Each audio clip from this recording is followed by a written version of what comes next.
Good afternoon, everyone, and welcome to Willie Acres Arena, where today it is a matchup between Quad A, the Capital Cougars, coming down to take on the number one ranked in AAA, Logan Wildcats. Hello, friends, and welcome in high above here at Middleburg Island. Chris Kidd with you, alongside me, Bill Lusk, with Brian Shepard, our engineer on video production, Scott Abbott, our engineer at WDOW Studios, along with Terry Bucklew. And Bill, Happy New Year coming up. Happy New Year. We got just a few hours left in this 2021, and Logan's looking to close out the year with a 4-0 record heading into 2022.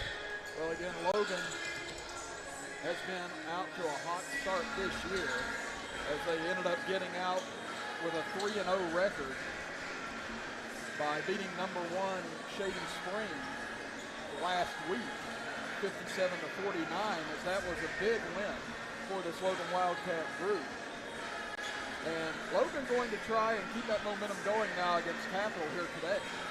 Yeah, Logan got to win over Shady Springs, who's number one in the media poll and number one in the coaches poll at the time. That win catapulted the Wildcats from number 2 up to number 1 in the coaches poll, where they've been for the last 2 weeks. Logan currently number 3 in the media poll, looking to solidify their claim for the top spot in the media poll that will be released Monday. And a win over a Capital Ball Club, which is ranked 9th in the coaches poll and tied for 10th with Parkersburg South in the media poll, would go a long way to solidifying that claim. This Capital Club beat Willing Park 57-50, beat University 63-61, and then lost to South Charleston 59-43 in their most recent game. That was a game where they were outscored 19-9 in the third quarter. But this Capital team got a lot of experience on the team, a little bit of youth mixed in, but always a very tough opponent coming out of Quad A. And Logan trying to knock them off for the first time in quite a while, because Capital's kind of had their number as of late. Yeah, it's a very experienced Capital club. They returned all 5 starters from last season's team that was 6-6. They only played 12 games because of the COVID. They played 3 games down the stretch because they were hit with, quarantines and the COVID protocols from last season. They lost to South Charleston in the Region 3, Section 2 semifinal, I believe it was, that they take part in Class 4A, and were eliminated by the Black Eagles. Their leading scorer from last year, Anthony Hurst, who averaged 18.5 points per game last season, is out with a dislocated shoulder that happened over Thanksgiving break. Fortunately, talking to Coach Green for Capital, Matt Green that is, he said they're hopeful that they can get him back in the next week or so, and fortunate that it was a non-shooting hand, his non-shooting shoulder, and not the shooting shoulder, so they hope to get him back. But this is a very experienced ball club, a very athletic ball club. Elijah Poore leads the way this season with 17.5 points per game. He has scored double figures in 4 games this season. Has a season high 23 points this season. That came in a win over University. And Keesom Welch, he's another athletic guard. He had a season high 19 points in a win over Cesar Chavez out of D.C., a little private school out there. A 40-point win up at the George Washington mixer that they had. He's shown, him and Welch and Poore have shown that they can take over the ball game. So that opening win at Willing Park, they combined to score 18 of Capital's 22 points in that 7-point victory on the road at Willing Park, which Logan knows it's never an easy place to play up there at Park. So right now we're going to step aside for a break, and when we come back we'll talk a little bit more about today's matchup between Logan and Capital, as you're listening to Logan Wildcat basketball here on WDOW, West Virginia's premier sports radio station, and live on video production. Welcome to Allstate.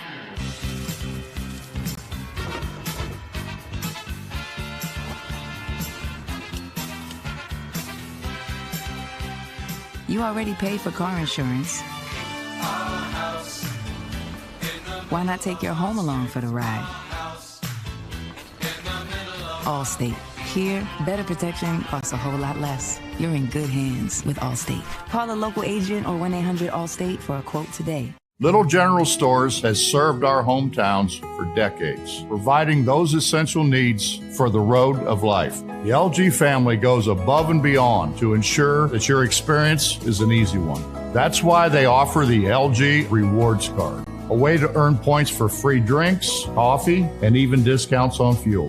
Rest assured, you'll leave knowing they have your needs covered. And by the way, tell them Hug sent you. Little General Stores, your road's neighbor.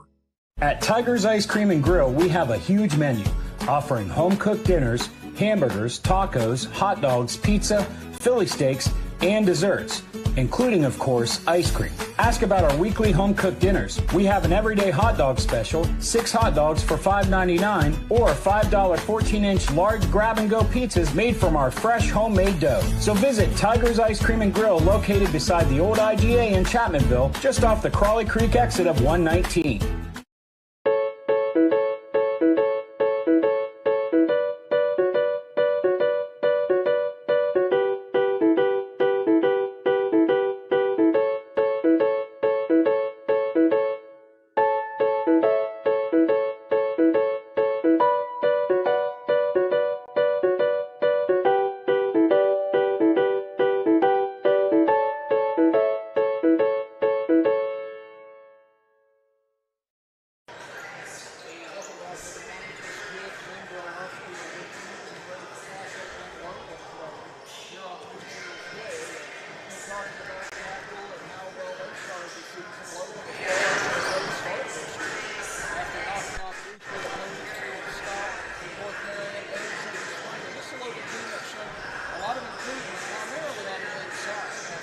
Absolutely, the play of Jackson Tackett and Jackson Coger, the two transfers. Tackett coming over from Man and Coger coming over from West Side, and give Logan a true post presence inside. I've alluded to it on a broadcast before, previewing Logan games.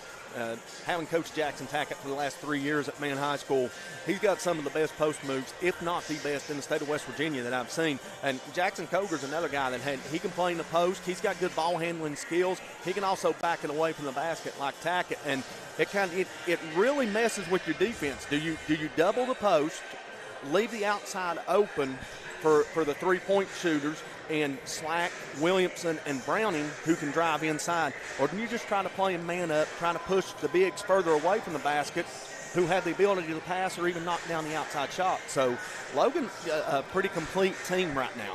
And that'll be a big question to answer here today for the Logan Wildcats against the Capital Cougars as they try and get out of 2021 with another win and start 2022 off on the right foot next week. Well, we're going to step aside for another 2-minute break and be back after this as you're listening to and watching Logan Wildcat basketball action with us right here on WVOW, West Virginia's premier sports radio station, and live on video productions.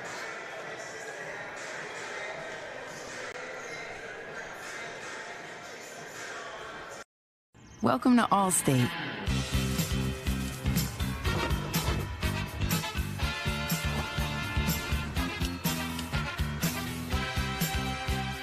You already paid for car insurance.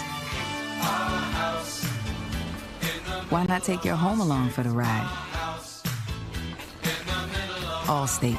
Here, better protection costs a whole lot less. You're in good hands with Allstate. Call a local agent or 1-800-ALLSTATE for a quote today. Little General Stores has served our hometowns for decades, providing those essential needs for the road of life. The LG family goes above and beyond to ensure that your experience is an easy one. That's why they offer the LG Rewards Card, a way to earn points for free drinks, coffee, and even discounts on fuel. Rest assured, you'll leave knowing they have your needs covered. And by the way, tell them Hug sent you.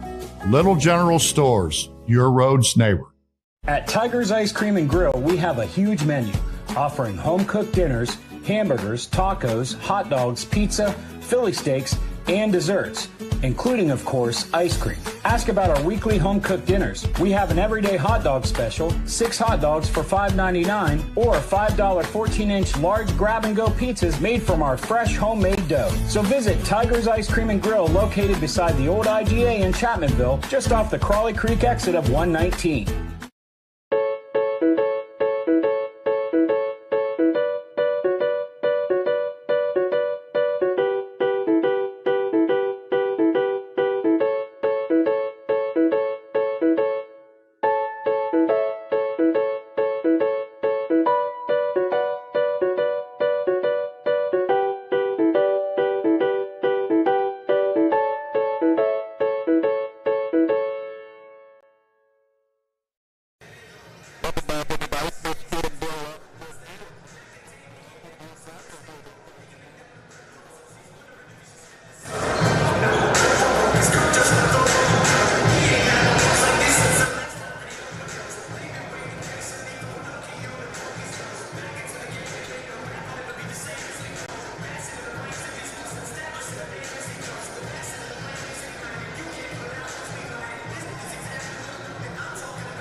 shady spring and to stay undefeated here going into the new year and really ride a lot more now.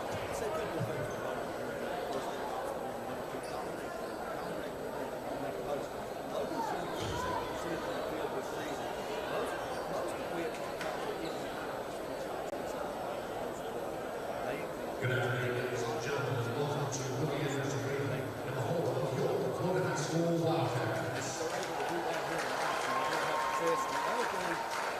This afternoon, the Wildcats take on the Cougars of Capitol High School. This time, we will introduce our starting lineups, followed by the national anthem and invitation. Now starting for the Capitol High School. Number 0, Elijah Poole.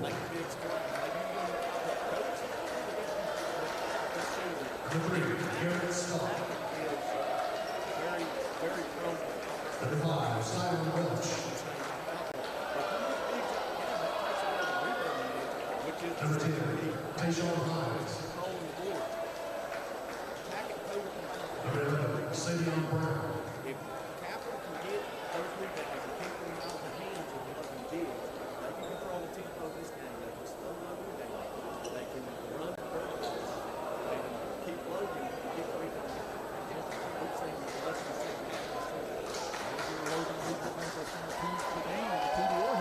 With Logan Regional Medical Center, offering care for every stage of life, and serving pediatrics and primary care physicians.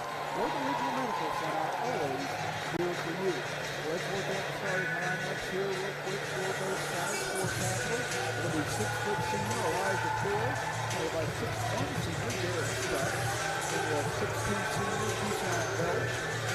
Following him is 6-foot junior Markwell Booker. And then rounding up starting from the Reach, Elite Hampton, the 6'3" freshman. On the other end for Logan, it'll be Scotty Brown, a junior, followed by Garrett Williamson, a junior, who started every game in his high school career for the Logan Wildcats. He was junior 18 All-Conference member last year, along with Garrett Williamson. Williamson was also All-State honorable mention last year. Then we have Jackson Hogan coming in line with 6'5" on the west side, and then Jackson Hackett, senior in the starting lineup for the Logan Wildcats as well, been in double figures in every game thus far this season for the Wildcats, including a career high in the opening game of 27 points against the Scott Skyhawks. They also taking 21 rebounds in that contest. Really fun game here this afternoon, leading into 2022 here on WDOW and Video Production. We're going to step aside for a 2-minute break, and then we come back and time for kickoff between the Wildcats and the Cougars as we're listening to and watching Logan Wildcat baseball with us here on WDOW, West Virginia's premier sports radio station, and live on Video Production.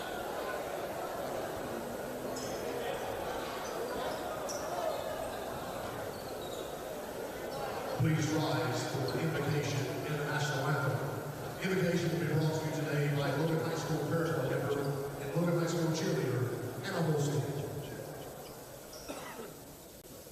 General Stores has served our hometowns for decades, providing those essential needs for the road of life. The LG family goes above and beyond to ensure that your experience is an easy one. That's why they offer the LG Rewards Card, a way to earn points for free drinks, coffee, and even discounts on fuel.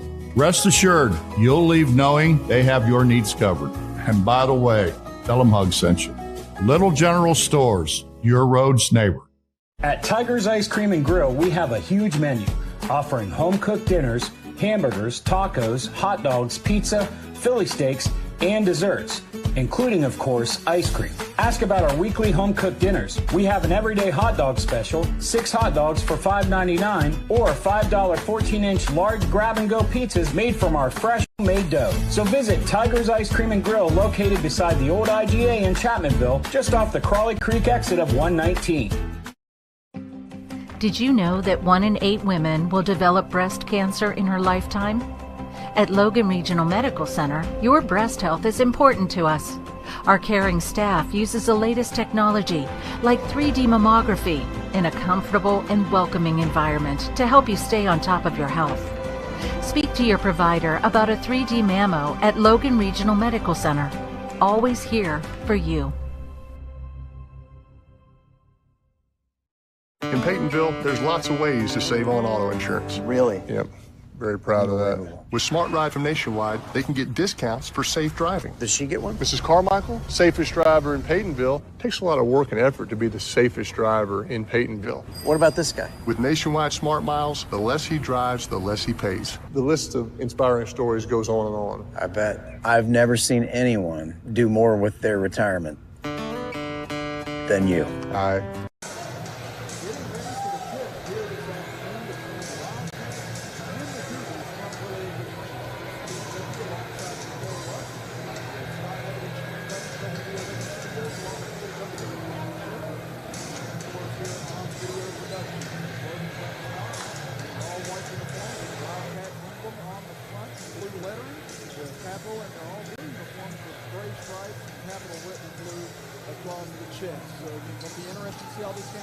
Logan has not been as good in the first half as they've been in the second half of games.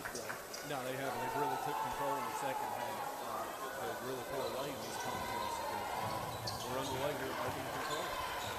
Logan going left to right across your computer screen and radio dial, with Chapel going right to left. There's Williamson out front to Browning. Browning to the top of the key, dribbles in on the right side. Nice jump fake, gets inside and lays it in. Yeah, Capital coming out on man-to-man defense. Garrett Stuck guarding Scotty Browning, unable to stay with him. Scotty was able to go in and get the layup. Stuck. Dumps it over left side for Welch. Bring it down low, now back up top for Hampton. Hampton surveying, looking to his left. Now shovels it back out front to Stuck. 2-0 Logan leads it with 30 seconds deep into the game. Stuck almost off the dribble against Browning. Browning all over him. Now finally able to hand it off up top to Booker. He'll drive inside, can't find an opening. Dishes back out to Welch. Welch with a one-hander on the runner. No good, gets his own rebound back. Pump fakes, goes up the left hand, and Welch puts it in. Yeah, Welch, good job getting in the lane there. Beating his man, putting the shot up. Rebound coming off the wrong. Package just mistimed his jump. Welch was there for the stick back. Nice drive, but caught in mid-air, throws it, lost it out front. As Slack tried to grab it, but turned it over as Poor takes it all the way in. Elijah Poor lays it in on the right block. That's what Capital does so well. They turn it over on the defensive end, create transition on the offensive end. Very quick focus there. Pressure for the Cougars. Logan breaks it, Packett. Nice dish to Cover, but he's blocked from behind. Taken away by Capital. Here comes Stuck into the front court.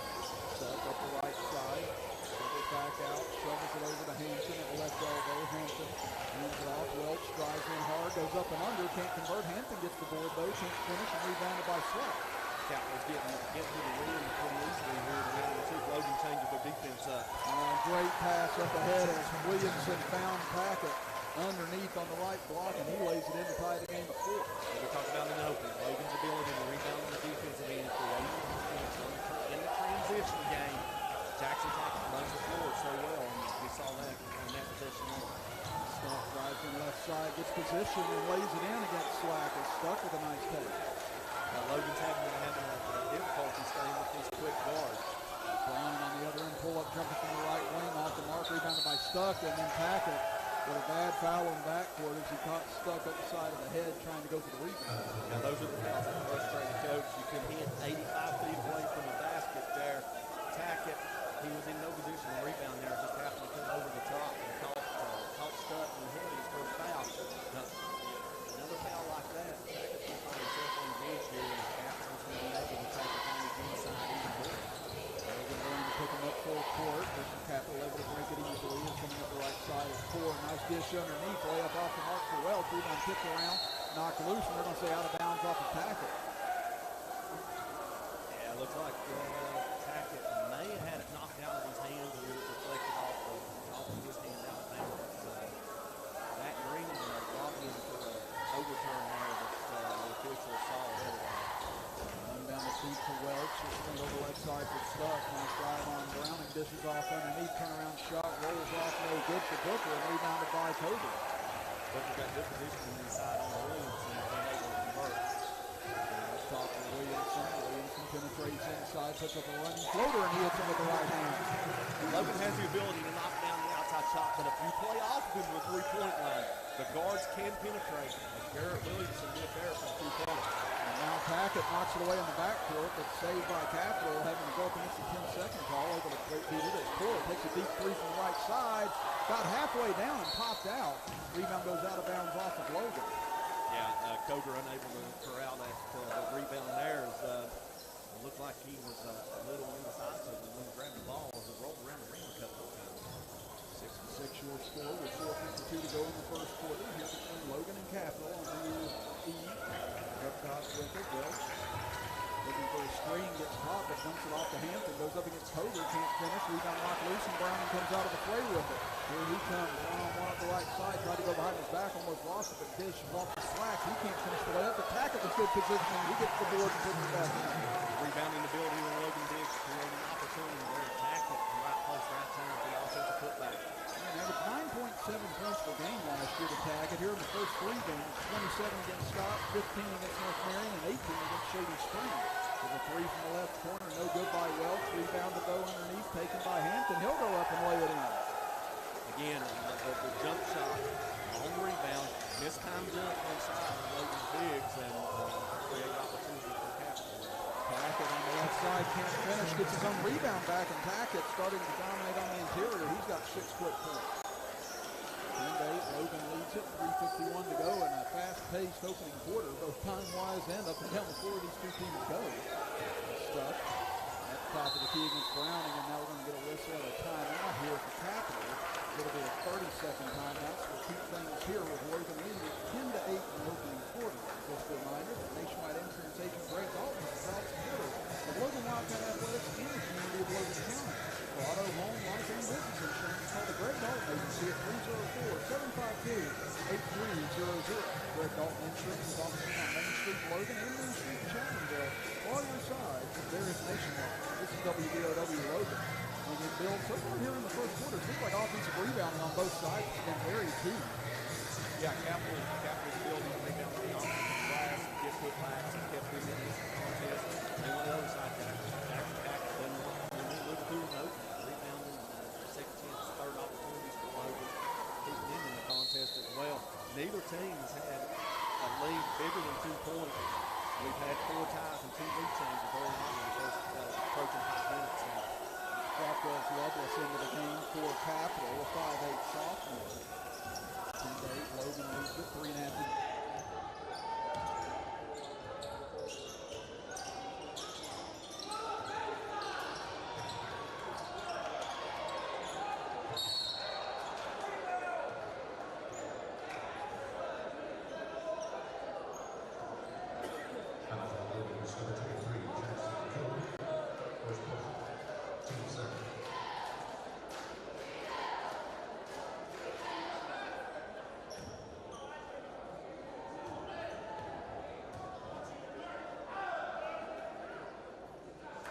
Maybe it can change the tide of this contest. Hampton connects on the first free throw. Again, just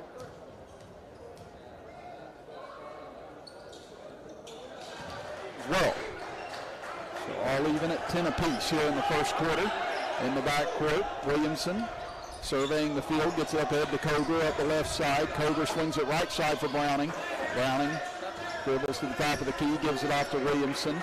Closing on 3 minutes to go in the first quarter. Browning fakes, dribbles in, kicks it out to Williamson. He'll pull up for 3. Taking the pass from Browning and knocking down that shot, and that's going to be something that Capital's going to have to pay attention to. Again, Williamson averaged 11.8 points per game last year. Had 13 against Shady Spring the other day. As nice drive that time up the left side by Booker, and he'll out in for his first two. Yeah, Capital's ability to break the press there is what created the opportunity. Tackett gets his 8th point of the night. Browning just in mid-air, threw an alley-oop to Tackett, and Tackett caught it in stride and laid it in. He's got 8 points now, almost in double figures here in the first quarter alone. 15-12 now, Logan leads it, and Capital, all 5 of their starters now into the scorebook for the Cougars. Pull up jumper by Pura, no good from the left side, rebounded by Williamson. Here he comes, trying to draw a foul on Welch, able to dribble inside, takes a couple of long strides, and now will draw the foul as he misses on the shot, but he'll go to the line. Yeah, Scotty Browning on the defensive end with a good job of contesting the jump shot there. creating a little bit of a distraction for the shooter. And on the other end, Garrett Williamson is getting the ball and driving in the lane and picking up the foul and see if he can knock down the 2 free throws here. Williamson stepping up for the charity stripe. First free throws of the afternoon for Logan as he misses on the first. Logan was 9 of 13 from the line against Scott, 8 of 12 against North Marion, and 12 of 19 against Shady Spring. So now he'll have another attempt here. Second free throw up. This one is good. Now Williamson with 6 points here in the opening quarter. Yeah, Williamson 70% shooter entering the contest this evening. 16-12, Logan leads it. In the corner, Booker is trapped, looking for help. Dishes over for Poor. Nice drive on the left side, and he'll finish with a lay-in. He's got 4 now. Yeah, good job of Poor to get inside, and even better job of Booker to find him for the cut and layup. And he had 13 in the loss to South Charleston the other day as Browning threw from the right wing, no good. Rebound tipped around, still loose. Williamson able to chase it down. That Browning open in the corner, couldn't feed him, and now it's a turnover as Welch gets it up ahead. Williamson tried to foul him, instead they push it over to Hampton, and he'll lay it in. That Capital doing the Capital running the floor so well. Now they've got this game tied at 16. A little 4-point mini run here. Up there to Tackett on the right wing, gets it up top for Williamson over there. Slack on the left side, top of the key. Williamson steps into a 3 straight on and Williamson only 9 points. 9 points for Logan. Now Wildcats back on top by 3. Again, it's someone new, it seems like, every night for the Wildcats, just like it was last season, and here today so far it's been Garrett Williamson. Nice take here by Lovelace, got a man on a spinning move and laid it in. Wow, that took a couple of hops but found its way home. Yeah, Lovelace is now the 6th Capital player to crack the scores column. 19-18, Logan leads it. 40 seconds left in the quarter. Tackett, nice take on the left side, but can't finish on the layup. Rebound taken away by Capital. Here they come with 30 seconds to go in the quarter. Lovelace spins in on the right side, and a challenge on Lovelace as he runs over top. It looks like Slack and Browning way over down there. Yeah, Southport just doing a little too much there with the basketball. Capital getting the rebound out and running in transition like they would like, but Lovelace just a little out of control. Slack steps up and takes the charge there. A crucial turnover for Capital there. They're first in the contest and had an opportunity to take the lead there. And 6'1" senior Jones checks into the game for the Cougars here in the final half minute. As Logan with the ball, leading by 1. Capital still in pressure mode in the backcourt. They get up over Cougars. Cougars, top of the key for Williamson with 17 seconds. He'll dribble back towards midcourt. Logan looking for the final shot of the period. Lovelace all over Williamson now with 10 seconds left. Gets rid of it, Tackett, down to 8 seconds. Dumps it down to Williamson. Williamson faking, goes into the middle, blocking foul, and Williamson misses on the shot, but he'll go to the line with 2.4 seconds left. Yeah, here's that foul's going to be on Lovelace, and that's 2 fouls off the bench for the sophomore.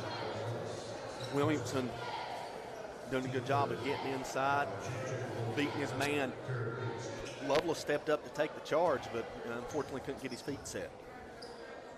Williamson, he split free throws a moment ago, sinks the first. He's got double figures already in the first quarter with 10. So nice opening quarter here for him and Tackett as they've carried the load. They've got 18 of Logan's 20 points combined. Williamson hits both free throws, so 2.4 seconds left. They get it into Stuck. He'll leave it over to Lovelace from half court. No good, and that'll end the first quarter of play with Logan leading a barn burner 21-18. We'll be back in 60 seconds as you're listening to and watching Logan Wildcat basketball with us here on WVOW, West Virginia's premier sports radio station, and live on Video Productions.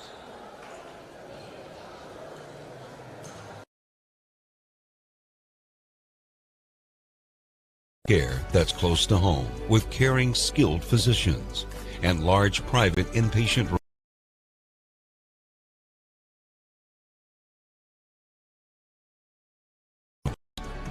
Boone Memorial Hospital, bringing medicine home. Let's go places. The all-new Thornhill Toyota on the Thornhill Motor Mile. Your total automotive experience just got better with one of the safest, most dependable lines of vehicles on the market. Toyota. Contact us today and let Thornhill show you what total automotive care is all about. In Peytonville, there's lots of ways to save on auto insurance. Really? Yep. Very proud of that. With Smart Ride from Nationwide, they can get discounts for safe driving. Does she get one? Mrs. Carmichael, safest driver in Peytonville, takes a lot of work and effort to be the safest driver in Peytonville. What about this guy? With Nationwide Smart Miles, the less he drives, the less he pays. The list of inspiring stories goes on and on. I bet. I've never 21-18, Logan leads Capital as we get ready to start quarter number 2 here from Willie Acres Arena. Chris Kidd with you, alongside me, Bill Lusk, Brian Shepard, our engineer on video productions. We got Scott Abbott, our engineer, here on WVOW Radio, along with Terry Bucklew, as Capital with the ball to start the second period. Again, going right to left across your computer screen and radio dial, with Logan going left to right, as it'll be stuck at the point. Dribbles over, hands it off the top of the key for Brown, a 5'9" freshman who's into the game for the first time. Now to Poor. Poor drives in on the right side. Contested shot by Clancy, and it's off the mark, no good. Rebounded by Logan, rather. Yeah, Logan with a few new bodies in the lineup here, going a couple of players in here, so it's 7 deep each side. As Clancy turns it over on the other end. Shot on the other end by Welch off the mark, but rebound on the left side by Poor. Count it and the foul as Browning reached in. And Poor will go to the line to try and tie this game back up. Yeah, Poor had an open lane in the basket there, and Scotty Browning come over and tried to block the shot, but was not in position to do so, and commits his first personal foul. And opportunity here for Poor to tie the contest, which would be the 7th tie of the evening so far. Poor, 6 points, make it 7 on the afternoon as we're back to all she won. Pressure up the left side, gives it off to Clancy. Clancy will give it over to Browning. Browning up against Stuck. Penetrates at the top of the key, now to the elbow. Pull-up jumper for Browning, online but off the mark, rebounded by Hampton. Yeah, Welch does a good job of contesting that shot, causing Browning to take a little different angle at the shot. Now Poor at the top of the key, nice stutter step, gets in the paint, high arching shot off the back of the iron, rebound tipped around and taken by Clancy. Maynard coming over to contest the shot there. Both teams doing a good job of contesting these jumpers. Again, Chance Maynard into the game right now, another big for this Logan offense, gets it at the right elbow, he'll shovel it back out to Williamson. Williamson gets a screen from Maynard, swings it over to Clancy, steps into a 3 from the corner off the mark, rebounded by Hampton. Yeah, without Tackett in the lineup right now, it's really taking away Logan's rebounding abilities. Now down low they go, and a rejection from behind as Browning came over to knock the ball away, but it'll stay with Capital. Clancy and Browning both did a good job of coming over to cut off the driving lane of the Capital offensive guy, and it looked like Clancy was able to get a piece of that and knock it out of bounds. Actually knocked it off Browning, I do believe. Now here comes Coger back into the lineup, or actually Tackett coming in for Coger, as Coger will get a breather now with 6:21 to go in the first half. Up top with it, Brown almost lost it. Now handed off to Stuck. Stuck guarded by Clancy, who's been all over the place defensively since coming into the game. Stuck moves, Clancy staying with him, and then forced a contested shot, and Stuck couldn't convert. Good defense on the part of Logan by Clancy. Good offensive basketball there by Stuck. Good. A little bit of a standstill there, and now a little bit of a miscommunication here as Tackett looked like he was going to drive baseline and give the ball to Clancy. Fortunately for Logan, a Capital defender knocked it out of bounds. So Logan will keep possession. Yeah, I was going to say, tried to look like he was trying to hand it off to Clancy and just couldn't quite get it there. It looked like Hampton disrupted things as Williamson will drive baseline, almost stepped out of bounds, gets it in the corner for Browning, now out to Clancy, and get a whistle on an offensive foul against Logan.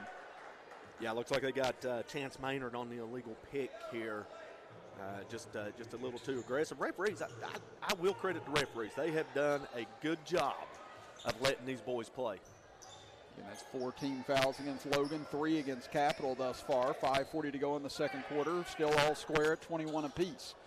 Up top with it. Looking for help is Brown. He'll give it over to Welch. Now into the left corner. Poor, nice fake, drives baseline. Poor lays it up, misses, and an offensive foul now on Capital. Jackson Tackett does such a good job of coming over, setting his feet, and drawing the offensive foul. He did that so well at man in his 3 years, and he's carried it over to Logan here and is doing a fantastic job. And Poor's doing a good job, and Logan is having a difficulty of staying with Poor. That's because as soon as he catches the ball, he gives a little head fake that gets his defender up in the air, and he's able to go by. Now Logan with the ball, trying to retake the lead here as we've been at a standstill for pretty much the whole first half between these two. I think the largest lead has only been 4 points. As Browning over to Slack, dumps it into Coger, back up top for Williamson, now to Browning on the right wing. Browning goes down low to Tackett, fumbled the ball but gets it back. Trying to push his way in on Welch here on the right block, spins to the middle, turnaround shot with the left hand, no good, and Welch gets the board. He'll push the pace up ahead to Stuck in the right corner. Bounce pass inside, deflected by Coger, and Jackson Tackett knocked a man to the ground. It's regained by Hampton, and he'll go in and lay it in. Yeah, Hampton with the bucket gives Capital the 2-point advantage as a 5-0 Capital run. Tackett probably lucky he didn't get called for a second foul there. He just blatantly shoved Stuck to the ground that time, trying to go after the ball. As they go down low to Tackett on the left side, goes in, and there is the second foul on Tackett as Hampton takes a charge on the left block, and Tackett now a little slow to get up. Yeah, not only is that a charge, but that's a turnover for Logan. On my count, that's a 3rd turnover for the Wildcats. But more importantly, for the Capital Cougars, that's the 2nd foul on Tackett. They've been able to do what they wanted to do in the game plan here. Get one of the 2 Logan bigs in foul trouble, and with Tackett out of the lineup, that's going to be big for this Wildcat defense and huge, even bigger for the Capital offense. And it looks like Tackett holding his right side as he went to the bench, and now Hampton barrels his way in, hits the shot, but a charge call as Maynard stood in and took the charge. Yeah, Maynard did a good job of stepping up and taking a charge from the big guy there. Hampton, unfortunately, took a 1 dribble too many there, and the offensive foul was called, and that's the 3rd offensive foul in this contest. And again, just lowered that shoulder a little bit going in, and that makes that call so easy for an official whenever you see that shoulder dip and go right into a body like that. As Williamson up top with it, Logan now trailing by 2 as we hit the midway point of the 2nd quarter. Browning up top to Slack. He'll get it over for Williamson, and it's knocked out of bounds by Brown. It'll stay with Logan. Yeah, Logan has yet to score this quarter. Their last bucket was a layup of Scotty Browning, I believe. Now Browning gets it off a screen for 3 from the right side, off the mark. Here comes Capital pushing up the right side. It'll be a stop and pop 3 from the wing, in and out by Brown. Offensive rebound, put back up, no good, and rebound taken away by Browning. Yeah, Booker didn't need to try to put that up in the air. He had plenty of time to come down and go back up with it. Browning gets a wide open 3 from the top of the key, and he'll bury it. You cannot leave that kid that open. He'll make you pay every time. Yeah, Logan regains the lead. There's a 4th lead change of the contest. Now, I mentioned Scotty had the last bucket. Actually, it was Garrett Williamson that had the last bucket for Logan. But a near 5+ minute drought for the Wildcats ended with that 3 there. As pass out of bounds, as there was a couple of patrons coming in from the left corner entrance there. I believe Booker, almost a Fred Brown against North Carolina situation, thought he had a teammate over there, and he ended up hitting the patron as they came in. So that's a turnover over to Logan now, as Browning dribbles inside the paint, had it knocked away and taken away by Welch. Here comes Capital trying to regain the lead with 3 minutes to go in the half. Hampton drives inside, knocks down Maynard, and this time no call as Hampton will lay it in. Yeah, good no call there by the official. It looked like Maynard was a little late getting into the area. And same thing on the other end. Now we're going to get a blocking call. It looked like Hampton did flop on that one. If that's Hampton, that's foul number 2.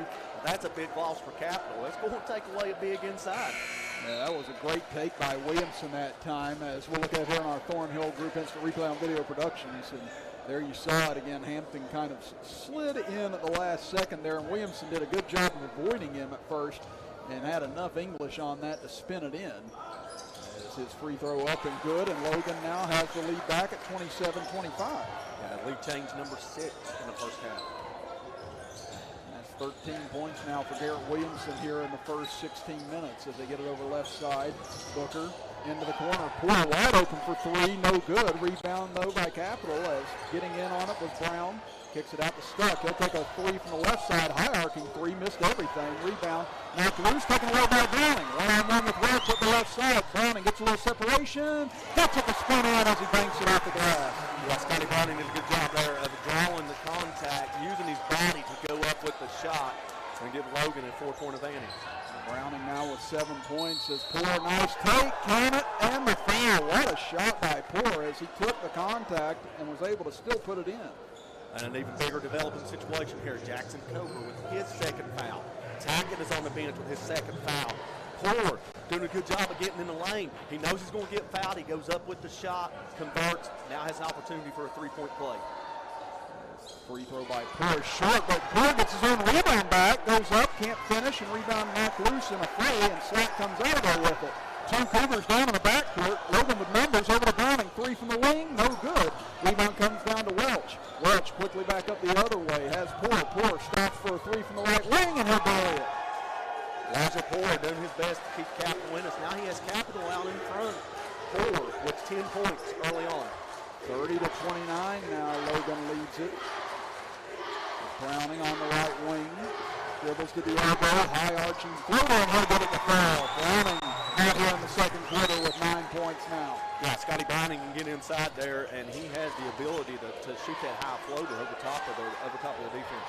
Browning's been in double figures in every game. 20 against Scott, 12 against North Marion, 16 against Shady Spring, and he's well on his way to it again this afternoon.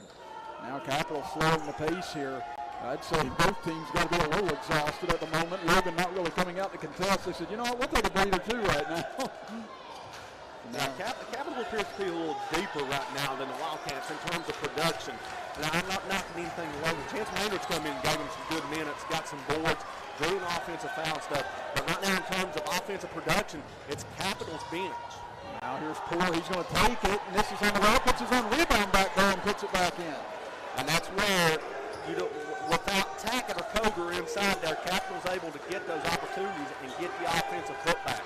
32-31, Capital leads it with 32 seconds left in the half. Browning out near midcourt. Logan going to try and hope for one here as Williamson trying to clear everything out. He's guarded by Brown. Gets a little screen now to Browning. Browning with 20 seconds. Still out near midcourt. Swings it over to Slack. Slack looking for Williamson. Gives it over to him with 13 seconds. Slack needing to try and shake Brown here up against the 5-second call. Gives it up to Browning with 7 seconds. Browning now will drive. Takes it in with the right hand. Short on the way up. Rebound knocked loose. Browning gets it back. Shot blocked. Browning gets it back again. Can't put it back up in time. And that'll do it for the end of the first half and what has been an entertaining first 16 minutes of play.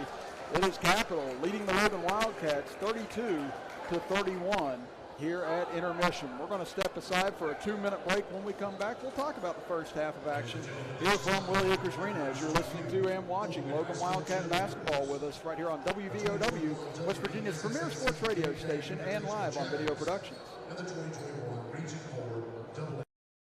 You can breathe easier at Boone Memorial Hospital, now with pulmonologist Dr. Richard McNeely. Come see us if you have concerns about your breathing issues. Boone Memorial Hospital, bringing medicine home. In Peytonville, there's lots of ways to save on auto insurance. Really? Yep. Very proud of that. With Smart Ride from Nationwide, they can get discounts for safe driving. Does she get one? Mrs. Carmichael, safest driver in Peytonville. Takes a lot of work and effort to be the safest driver in Peytonville. What about this guy? With Nationwide Smart Miles, the less he drives, the less he pays. The list of inspiring stories goes on and on. I bet. I've never seen anyone do more with their retirement than you. I concur. Let's go places. The all-new Thornhill Toyota on the Thornhill Motor Mile. Your total automotive experience just got better with one of the safest, most dependable lines of vehicles on the market. Toyota. Contact us today and let Thornhill show you what total automotive care is all about. Logan Physical Therapy wants to help you. Have you been injured at work or in an accident? Come to Logan Physical Therapy and Doug Hibbs will provide a thorough, careful evaluation and create a comprehensive treatment program that will get you back on your feet. Logan Physical Therapy, turning setbacks into comebacks.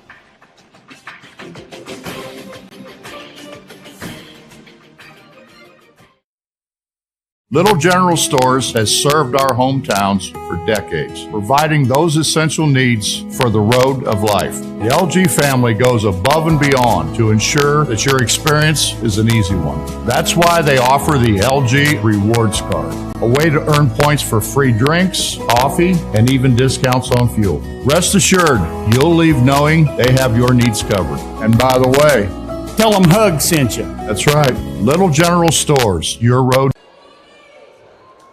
Welcome back, everybody, to Willie Acres Arena, where we have had had a very good first half of action between number 9 Capital and Quad A and number 1 Logan and Triple A, and it's Capital leading Logan at the moment 32-31. Chris Kidd and Bill Lusk here with you, with Brian Shepard, our engineer on video productions, Jack Withrow, our cameraman on video productions, with Scott Abbott and Terry Buckley, our engineers, back in the WVRW studios. And, you know, this first half, neither team's been able to get away from each other, Bill. I think the largest lead for both teams has been 4 points. It's just been very hotly contested, very good basketball so far. Yeah, a very, very highly contested game, as you mentioned.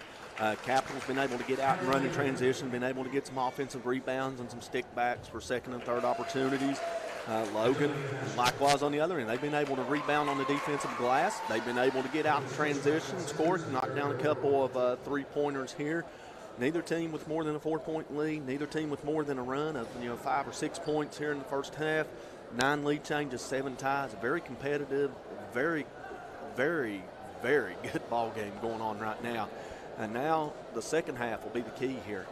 And it seems like both teams have really been getting it done on the inside again. Logan knocked down a few threes there in the second quarter, but mostly it seems like the points have been coming down in the paint for both sides, and Capital's really done a great job of crashing the offensive glass here in the first half. Yeah, Capital only has 1 3-pointer on the evening, and most, as you mentioned, most of their offense has been on the dribble drive.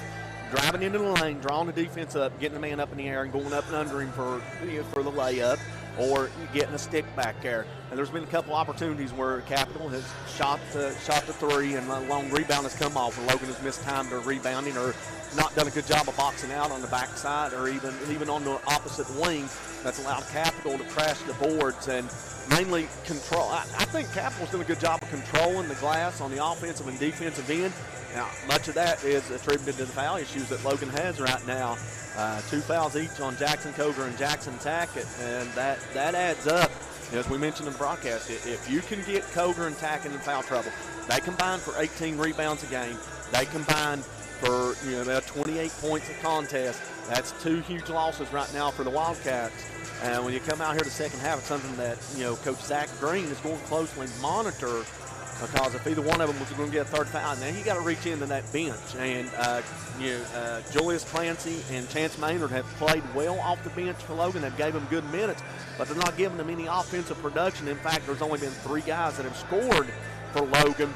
Aiden Slack and Jackson Coger, 2 starters, have yet to crack the scores column for Logan. In fact, Slack only has 11 points all season.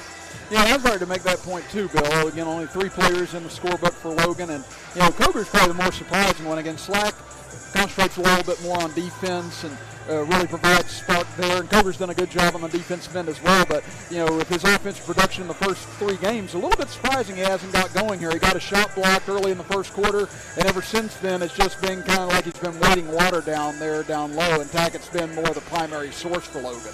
Yeah, Slack's not really looking to create much offensively. He's driving the lane and dishing, but he's not looking to create his own shot. And if he's able to do that in the second half, Logan's going to have some success scoring in the second half. Obviously, staying out of foul trouble is the first key, but for the most part, as we said, Logan has 3 3-pointers, Capital 1, so there's not a big advantage on the outside shooting. It's the second opportunities where Capital is ahead right now. And as we mentioned, without a Tackett or a Coger in there and with these long rebounds, it's keeping Capital in the contest. And that, has to have Capital feeling pretty good right now in the locker room. Now, I'm sure Coach Matt Green is, telling his boys, we've accomplished what we wanted to do. We lost the first quarter, but we came back and established a little bit of a physical presence inside in the second quarter, and I have a 1-point lead at halftime here. Now for Capital, it's going to be about weathering the storm. We've mentioned that in the opening broadcast. Logan has been a second-half team all year long. They're outscoring the opposition 119-60. That's an average of 40 points a game, or roughly 40 points, 39.7 to be exact, and 20 points for the opposition in 3 games in the second half. We've seen this script before. North Marion had a 6-point lead at halftime against Logan in the first game of the King Cole Classic. Logan came out and went on a 25-4 third-quarter run and established the momentum and controlled the game in the second half. Look back at the Scott game. It's a 6-point Logan lead at halftime. Logan outscores Scott 54-26 in the second half to win that contest, going away by 34 points. They were tied at halftime with Shady Spring, outscored the number 1 ranked Class AAA Tigers by 8 in the second half, 28-20 for the third win of the season. So for Logan, the script is kind of following the first 3 games of the season. Does the second half continue, or does Capital withstand that momentum? Well, right now we're going to find out in about 2 minutes as both teams out of the locker room warming up, and we'll see how things unfold in the next 16 minutes as it's Logan trailing Capital 32-31 here at the half. We'll be back in 2 minutes for the start of quarter number 3 as you're listening to and watching Logan Wildcat basketball with us right here on WVOW, West Virginia's premier sports radio station, and live on video production. I'm your 70-pound St. Bernard puppy, and my lack of impulse control is about to become your problem. No, come on. I saw you eating poop earlier. My focus is on the road, and that's saving me cash with DriveWise. The earth beneath my feet is turning like a wheel and beating like a drum. Your first set of wheels didn't come with complications, or strings, or hassles.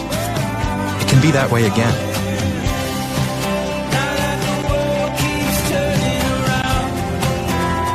Tire Pros. Hassle-free, guaranteed. Community Strong. We are Thornhill Ford Lincoln, your hometown dealer located on 119 near Chapmanville. Go Thornhill and expect the best with total value, support, and savings on your next vehicle. Don't miss out. Follow us on Facebook, Instagram, and thornhillford.net.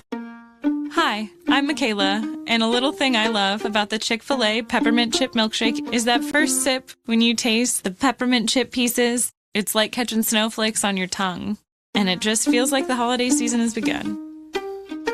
Hey, my name is Chandler, and a little thing I love about the Chick-fil-A Peppermint Chip Milkshake is the little pieces of the peppermint that you get. It tastes like it's just the top of the line peppermint. For me, no milkshake is topping the Peppermint Chip Milkshake. Little General Stores has served our hometowns for decades, providing those essential needs for the road of life. The LG family goes above and beyond to ensure that your experience is an easy one. That's why they offer the LG Rewards Card, a way to earn points for free drinks, coffee, and even discounts on fuel. Rest assured, you'll leave knowing they have your needs covered. And by the way, tell them Hug sent you. That's right. Little General Stores, your road's neighbor. 32-31 Capital leads Logan as we get ready to start quarter number 3. Chris Kidd and Bill Lusk here with you. Let's run through the first half scoring on both sides. For the Capital Cougars, they were led by Elijah Poole with 14 points. Then you have Shalik Hampton with 10 points, followed by Stuck, Welch, Booker, and Lovelace all with 2 points. And for Logan, it was Williamson leading the way with 14 points, Browning with 9 points, and Tackett with 8 points. As Logan gets the ball to start quarter number 3, going right to left now across your computer screen and radio dial, with Capital going left to right.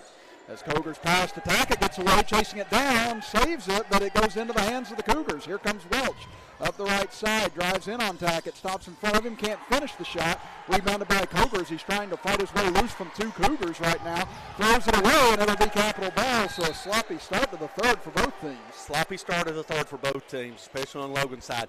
Very fortunate break for Logan on that offensive possession there as Tackett stepped in the lane of the defender. Could have easily been called for a charge. Referee let it go. Ruled it a no call for Logan. Tackett still has 2 fouls. They inbound it to Hampton, now handed off over on the center side to Hines, who's checked into the game, and his pass goes into the stands and over to Logan. So after a very well-played first half, pretty ugly 31 seconds to start this period.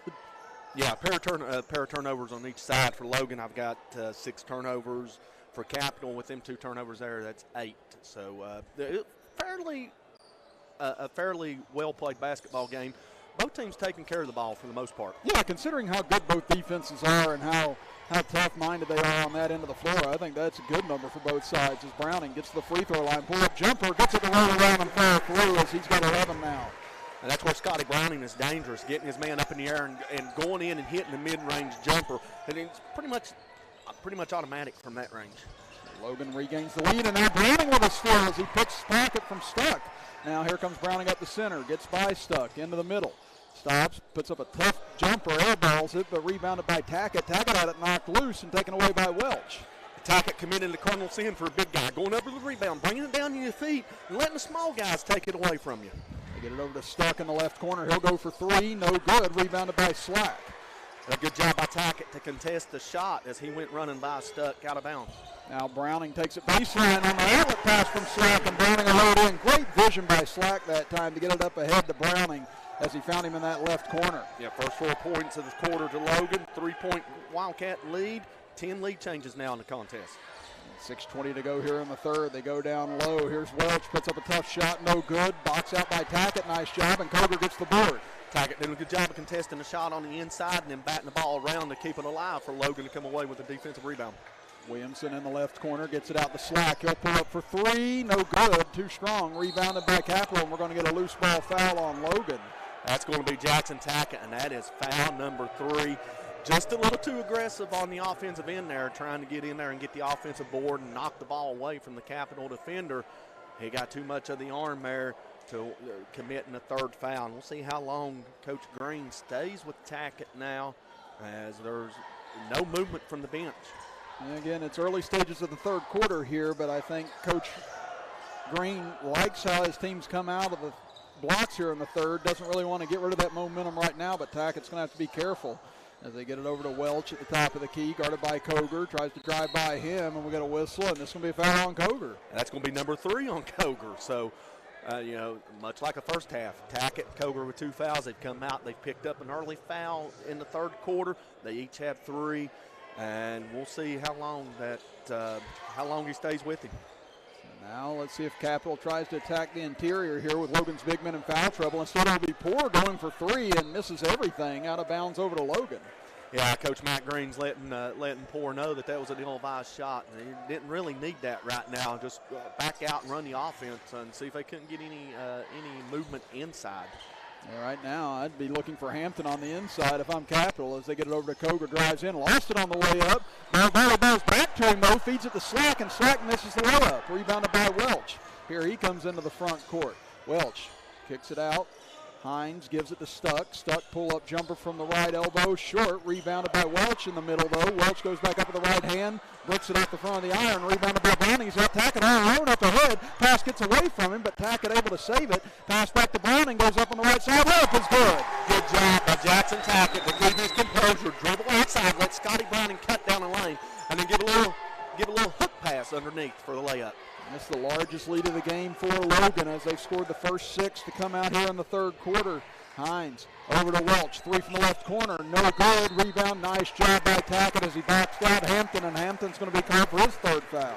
Yeah, it's a big development for Capital, but the first 6 points of this quarter to Logan, and I'm surprised that Capital's Matt Green he's not called a timeout to settle his club down. As you see on the replay here, Tackett had good rebounding positioning and was able to keep the defender on his back and draw the over-the-back charge. Logan attacks quickly the other way. There's Coger getting through, and the pass from Williamson, and he'll lay it in with the left hand. First points of the night for Jackson Coger. 8-0 run for Logan to start the quarter. Well, we talked about it at halftime how Logan's dominated the second half in all 3 games, and thus far they're doing the same here in the first 4 minutes of the third. Driving in hard this time. Nice take by Booker as he'll lay it in to end the drought for Capital. Booker went up using his body against Tackett, trying to draw that 4th foul, but didn't draw enough contact to warrant the call. Yeah, and that time Capital settled down and went right at both big men as Slack gets inside the free throw line. Pull-up jumper is good for his first bucket. Yeah, Logan needs Slack to get going here to take some of the attention away from Williamson, Browning, and Tackett. 41-34, Logan leads it. 3:55 to go here in the third quarter. Driving shot up, no good by Poor. Coger throws rebound out. Browning leaks out. Up ahead, Williamson finds him, lays it up the left hand, and Browning has pushed the lead to 9. And a timeout now by Matt Green, as he's seen enough. Good job by Scotty Browning now to leak out and get a layup. That's his 8th point of the quarter now. And 19 point for the contest. Well, it's a full timeout, so we'll take it as well. 3:43 to go in the third. Logan leads it by 9 as you're listening to and watching Logan basketball action here on WVOW, West Virginia's premier sports radio station, and live on Video Productions.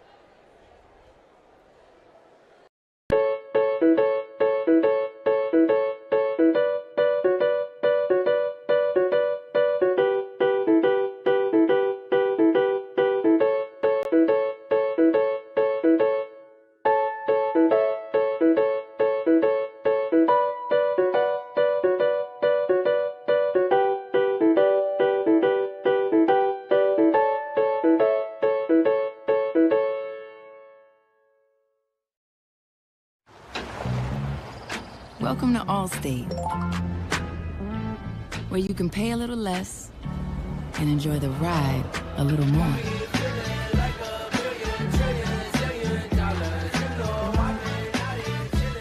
Now get new lower auto rates with Allstate, because better protection costs a whole lot less. You're in good hands with Allstate. Click or call for a lower auto rate today. Back to action here at Willie Acres Arena. Chris Kidd and Bill Lusk here with you this afternoon as Logan leads it now 43-34 as a foul right out of the timeout on Scotty Browning. That'll be his second. Now here comes Hines, gets it out for Lovelace, back into the corner for Hines, trying to penetrate in, had it poked away by Slack, and now Slack tears it away. Throws it back to Coger, and Logan has just been lights out here the first 4.5 minutes of this period. Yeah, turnover number 10 for Capital there, and we're going to get Lovelace on the foul. And I believe that'll be number 2 on Lovelace. 43-34, Logan leads it. They've outscored Capital 12-2 to start this third quarter. As it'll be Slack. 10 bound. Actually, that's going to be number 3 on Scotty Browning now as they just fix it on the scoreboard. No, actually, it's number 3 on Lovelace. Okay, 3 on Lovelace. Okay. Yes.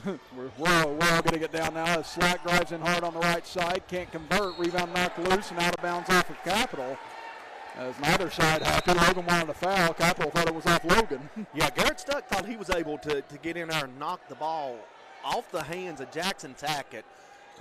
Before the shot, Aiden Slack was able to get in there and just wasn't able to get it to go. And underneath as Tackett goes up and under and lays it in. Man, Williamson, his passing this quarter has been incredible. Yeah, Tackett now with his 10th point. Was going to say on our replay here on Video Productions, it was a close. Looked like the referees got it right. I couldn't really tell whether the ball went off Tackett or not. Hines, nice dribble drive inside, but can't convert on the layup. Rebounded by Tackett. Long pass up ahead to Slack in the left corner. He'll drive to the middle, puts up a floater, counted on the foul. Yeah, they're going to wave it off. They're going to say charge. Yeah, in our defense from up here, the referee gives a signal as if it's a charge call.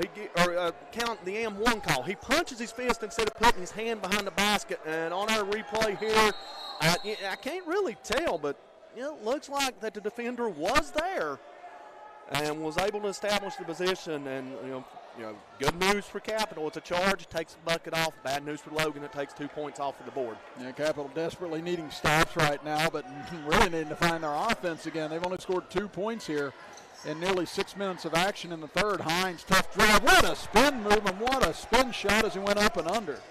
Yeah, Hines did a good job getting inside there. He knew the defender was going to be there and he was going to draw contact. So good job of getting up and under the defender and reversing it off the glass with the left hand.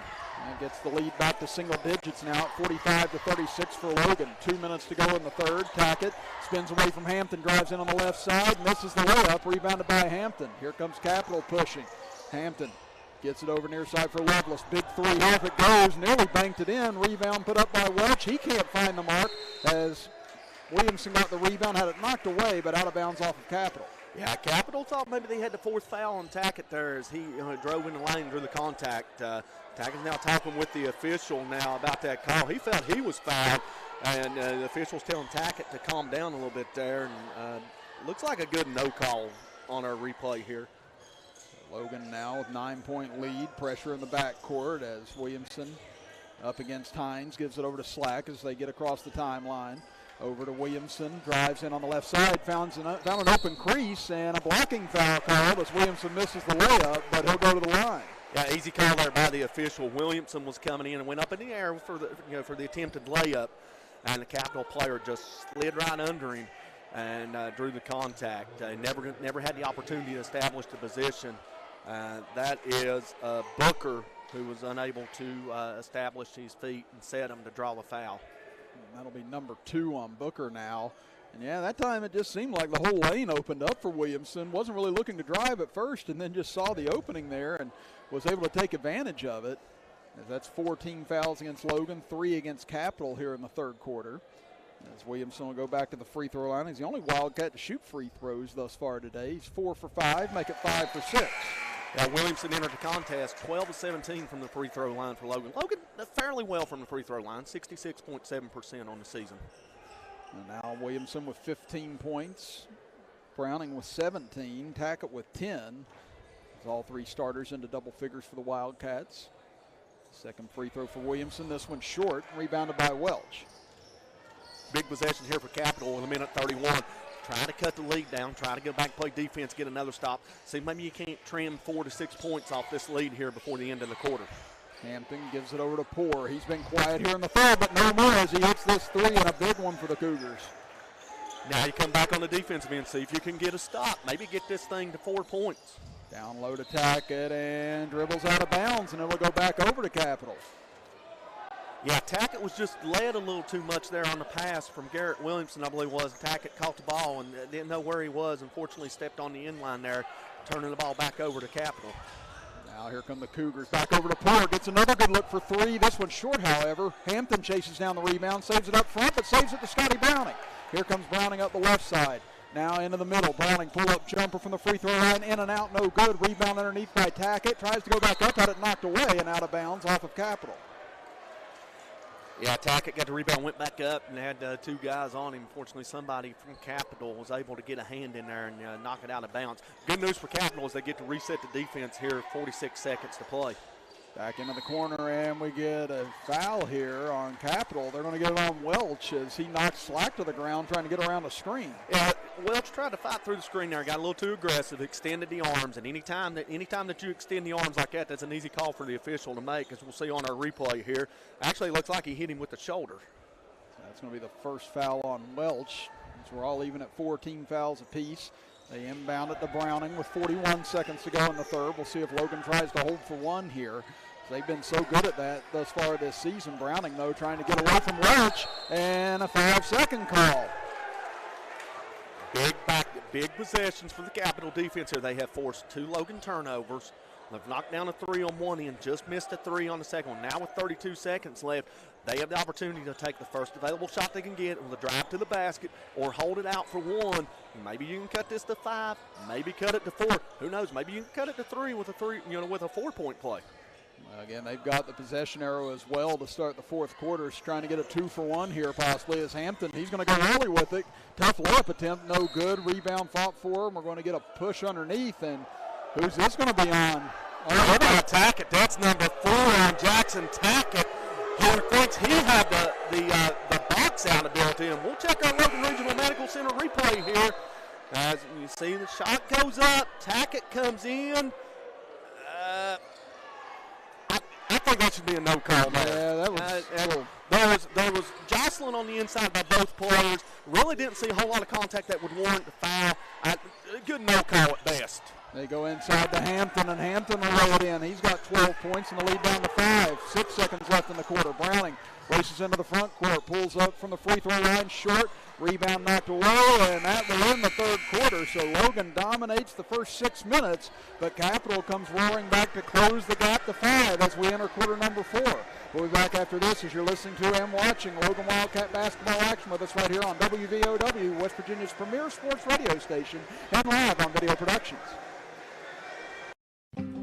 Did you know that 1 in 8 women will develop breast cancer in her lifetime? At Logan Regional Medical Center, your breast health is important to us.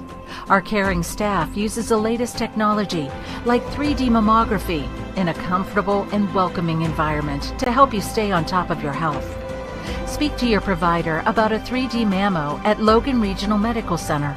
Always here for you.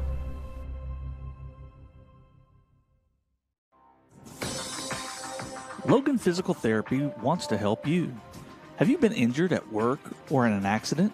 Come to Logan Physical Therapy and Doug Hibbs will provide a thorough, careful evaluation and create a comprehensive treatment program that will get you back on your feet. Logan Physical Therapy, turning setbacks into comebacks.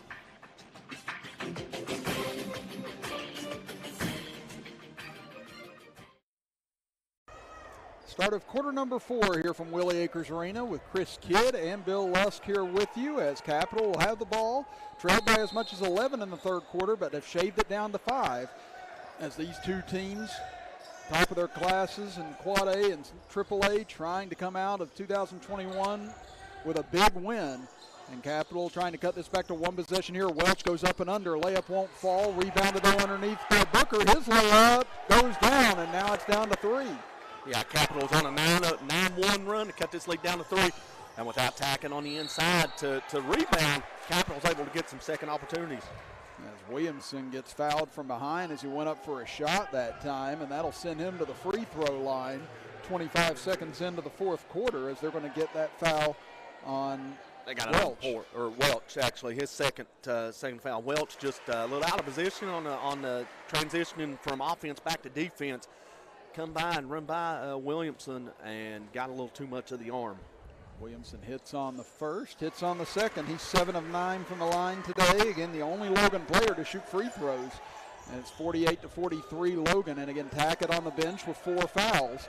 We'll see how long Coach Green elects to keep him out here. Again, Cougars still in with 3 fouls for Logan as they get it to Poor in the right corner.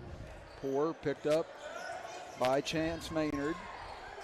As they'll swing it around to Hines. Hines dribbles inside on the left block, pulls up. Little man inside, can't finish the shot. Gets his own rebound, though, gives it back to Poor. Poor goes up on the left side, and he'll lay it in. Hines here doing a good job. He's very active on the offensive defensive end, staying active in the passing lane here. Was able to get the shot up, came down with it, knew where he was in terms of the end line there, and was able to find a cutting Booker for the layup there. Again, Poor with 19 points now to lead the way for Capital. It's down to a 3-point game again.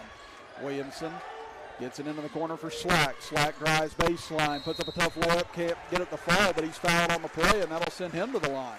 These are crucial free throws here for Aiden Slack. He missed a couple of free throws in the Shady Spring game. And he stepped in the line here, knocked these down, maybe get a little bit of confidence going on your offensive game. He did a good job of driving the lane there and getting his man up in the air to draw the foul. Slack's first free throw falls through. It's 3 points on the evening for Slack. And again, he's not had big point totals this season. And 4 points against Scott, 5 against North Marion, 2 against Shady Spring, 3 tonight. But as we said, Slack more on the defensive side as his MVP caliber as he misses on the second free throw. A quick run out here by Hines as Capital attacks quickly in transition and the lead down to 2. Capital does transition off of from the defensive end to the offensive end. Capital got the momentum here, 2-point game. Whistle, and that's going to be a foul on Scotty Browning, and that's number 3 on Scotty. And again, he had a nice drive that time, but Capital's doing such a good job of cutting off those finishing moves at the rim as you see it here on our instant replay, Bill. Yeah, he's there. That Capital defender, he's there long enough to pitch a tent and take a fishing trip or even charge rent. He was well established there. Again, there's another player in foul trouble for Logan. Browning now with 3. Capital a chance to tie or take the lead on this trip. Welch, he'll go for the lead for 3. No good from the left wing. Rebound batted around, and Coger comes out of there with it. Here he comes up the right side. Browning in the right corner. Coger spins into the middle. Knocked loose. Maynard has it, and Chance Maynard lays it in. Maynard with the first points off the bench for Logan in this contest, and a much-needed bucket there. So it looked like Capital was looking to take the lead on the other end. Now here's Hines, gets to the free throw line, pull-up jumper, rattles in and out, no good, but there's another offensive bonus. Welch gets it, goes back up, and he'll finish. Yeah, Welch did a good job of getting inside positioning on Chance Maynard. There was able to get the rebound and go back up and cut this back to 2. 51-49 Logan. Williamson, tough drive on the inside, draws the foul, and he'll go back to the free throw line with 5.5 minutes to play. And again, Logan attacking the basket right now as that will put them into the shooting penalty at 17 fouls against Capital, 6 against Logan, but it will be 2 shots for Williamson. So. Yeah, see if he can convert from the free throw line here. Last time he split a pair, first one is good. He's been very good from the line today, as he's now up to 18 points on the afternoon. And again, hasn't hit a field goal since the second quarter, but his last 5 points have come from the free throw line. Second free throw up, that one hits nothing but net. 2 big free throws for Garrett Williamson, and the lead back to 4, 53-49. Logan leads it, 5:24 to go in the fourth quarter. Hines at the top of the key, dribbles to his left, drives in on Tackett, who's back into the game, can't finish. Cougars grabbed the rebound as he crashes to the ground and going to get a foul on Capital here. Yeah, Hines going down, and Coger had to rebound. Hines went in and just grabbed a little bit too much of Coger's wrist and pulled him down. I mean, that's a big guy to pull down, but, Coger's momentum was taking him back anyway, and Hines come in and grabbed on the wrist. Now, that's an easy call for the official. So now we'll go to the other end, and it'll be Coger to shoot a 1-and-1 for the Wildcats with 5:15 to play. Again, Coger with 2 points today. Been quiet on the offensive end. Free throw rolls out no good and rebounded by Capital. Cougars hanging around here. Logan's had opportunities to stretch this lead out, and unfortunately it stayed at a four-point deficit. 5 minutes to play now here in the fourth quarter. 4-point Logan lead. Nice give and go that time underneath the Booker, and Booker will lay it in. Booker did a good job. Did a little pick and roll at the top there to cut this advantage down to 2. And that's 8 points for Booker now. 53-51 Logan. Underneath, Williamson's pass knocked away, gets it back, goes back to Coger. Coger puts it up and banks it in. Yeah, Coger now with 4 points, all coming in the second half here. And Logan continuing to battle back and forth here with Capital on the fourth as Hines, tough drive on the left side, can't get it to foul, rebounded by Tackett. Here he races into the front court. Had it poked away, but a reach-in foul going to be called here on Welch with 4:26 to play. Yeah, it's going to send Jackson Tackett to the free throw line here for a 1-and-1. I think this is the 9th foul unless they update it. And it'll be the 10th foul if they haven't updated it. I do believe it's the 9th foul, though, on the team for Capital. So it's still a 1-and-1 opportunity here. It's going to send Jackson Tackett to the free throw line. Tackett 80% on the year, 12 of 15 from the free throw line. Steps in the line for the first time tonight. Big 1-and-1 here, and Tackett sinks it. He's got 11 points. We've mentioned before he led man in free throws made, free throws attempted, and free throw percentage last year on the state champion Hillbilly roster. Now a chance to push this lead to 6 with 4:26 to play. Second free throw up, and he sinks that one as well. Yeah, and you mentioned that last year, leading man in those categories, and I felt that he didn't get to the line enough, and he didn't drive to the basket enough, and even to get fouled. So. A good opportunity there, and we got a whistle here, and it's going to be an offensive foul on Welch for Capital. Well, him and Aiden Slack, I believe, just fighting a little too much inside for positioning, as we'll see on our replay here. It looks like he locks arms with Slack, and that's going to draw the call every time the referee sees that. Yeah, it's 4 on him now, and I'll tell you what, I think he picked that up with his frustration with the third foul. On the other end a moment ago, he was talking with the official about it, and that was probably a frustration foul as they go down low. And this could be 5. Yeah, that's 5 on Tackett. They call him for an offensive foul with 4:06 to play, and that's it. Yeah, Tackett, I mean, I'm sure we're seeing a replay here. It looks like Tackett hooks the defender, and then the momentum of the defender carries him up top. Makes it look like an easy call, but anytime that you reach out like that, I always like to say, it's not what it is, but it's what it appears to be to the official. In that case, it appeared to be an offensive foul, and that's what was called. So they go down low to Hampton. Hampton can't hit from short range, tries to save it, but loses it out of bounds.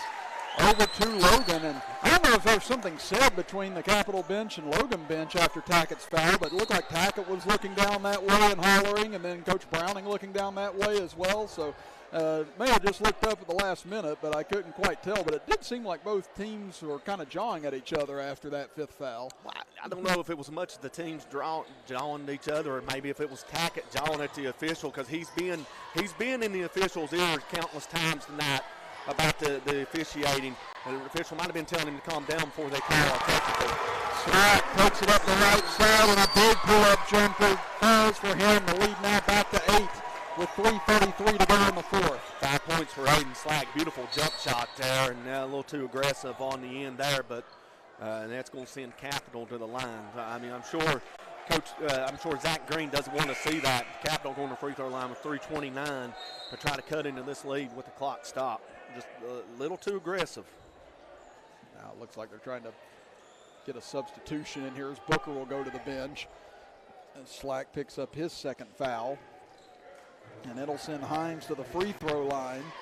Again, only 4 free throw attempts on the afternoon for Capital. This is their first free throw attempt of the second half, and Hines can't hit on the 1-and-1. Slack gets the rebound and able to get it over to Williamson.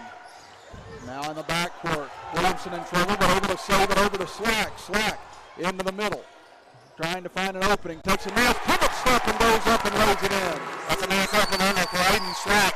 A good job in the backcourt to set the screen. Capital thought it was an illegal screen. Thought he made it to empty shoulder. Referee saw otherwise. Slack hustling back on the other end to convert. Poole with a great take on the other side as he finishes on the left block. He's got 21 points now, 61-53 Logan, as Williamson into the corner. Browning, open three, no good, off the side of the rim. Rebounded by Williamson. He'll go back up on the left side and lay it in. Good job by Garrett Williamson to get the rebound, let the defender go down and dribble in for the layup. A dagger for the Cougars. 2:37 to go now in the fourth quarter. 10-point Logan lead as they only led by 3 when Tackett fouled out. They've gone on a little bit of a run here to get some breathing room. Stuck. 3 up and 3 is good. Big 3 for Capital and much needed as they call for a quick timeout here with 2:24 to play. It'll be a full timeout, so we'll step aside as well. Logan leads at 63-56. You're listening to and watching Logan Wildcat basketball with us right here on WVOW, West Virginia's premier sports radio station, and live on Video Productions. General Stores has served our hometowns for decades, providing those essential needs for the road of life. The LG family goes above and beyond to ensure that your experience is an easy one. That's why they offer the LG Rewards Card, a way to earn points for free drinks, coffee, and even discounts on fuel. Rest assured, you'll leave knowing they have your needs covered. And by the way, tell them Hug sent you. Little General Stores, your road's neighbor. Logan Physical Therapy wants to help you. Have you been injured at work or in an accident? Come to Logan Physical Therapy and Doug Hibbs will provide a thorough, careful evaluation and create a comprehensive treatment program that will get you back on your feet. Logan Physical Therapy, turning setbacks into comebacks.